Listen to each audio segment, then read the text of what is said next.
This was a very gross study, but it's one of my favorites. It's a little gross. You ready? Okay. So they brought people into their lab. They split them up into 2 different groups.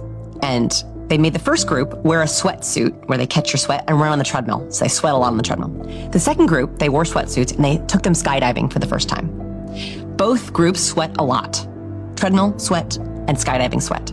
They took these sweat samples and they had unsuspecting participants go into fMRI machines and scan their brains.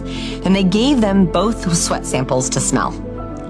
These poor people didn't know what they were smelling. They went Everyone who smelled the skydiving sweat had an activation in their own amygdala, their own fear response triggered. In other words, when they smelled fear sweat, they didn't know why, they began to feel afraid.